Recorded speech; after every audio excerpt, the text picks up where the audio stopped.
Ang taong nag-imbento ng mga susi ay tunay na isang henyo. Alam mo ba kung paano na-unlock ng mga susi ang mga kandado? Tingnan muna natin ang panloob na istruktura ng isang lock. Makikita mo na ang lock core ay binubuo ng marami ang mga pin chamber. Ang bawat isa ay naglalaman ng isang spring at dalawang pin. Kapag ang mga pin ay nasa loob ng lock core, ang lock ay nasa isang nakalock na estado. Kapag ipinasok namin ang tamang key, makikita mo na ang dalawang pin ay nakahanay sa isang tuwid na linya. Hinahayaan ang lock na mabuksan. Kung ang isang maling susi ay ipinasok, ang dalawang pin ay hindi magkakapantay. Pinipigilan ng lock na mabuksan. Ngayon, alam mo ba kung paano gumagana ang kombinasyong lock sa isang safe vault? Ang isang safe vault ay binubuo ng tatlong pangunahing bahagi.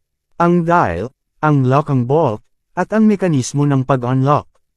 Kapag binuksan mo ang dial sa safe, iikot din ito ang isang panloob na gulong ng drive.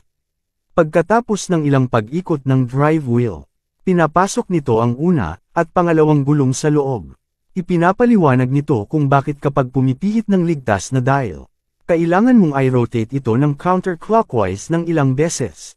Una kapag ang mga grooves sa drive wheel ay nakahanay sa tamang posisyon. Pagkatapos ay maaari mong i-on ang dial clockwise, kapag ang mga grooves sa lahat ng tatlong gulong ay nakahanay sa isang hilera.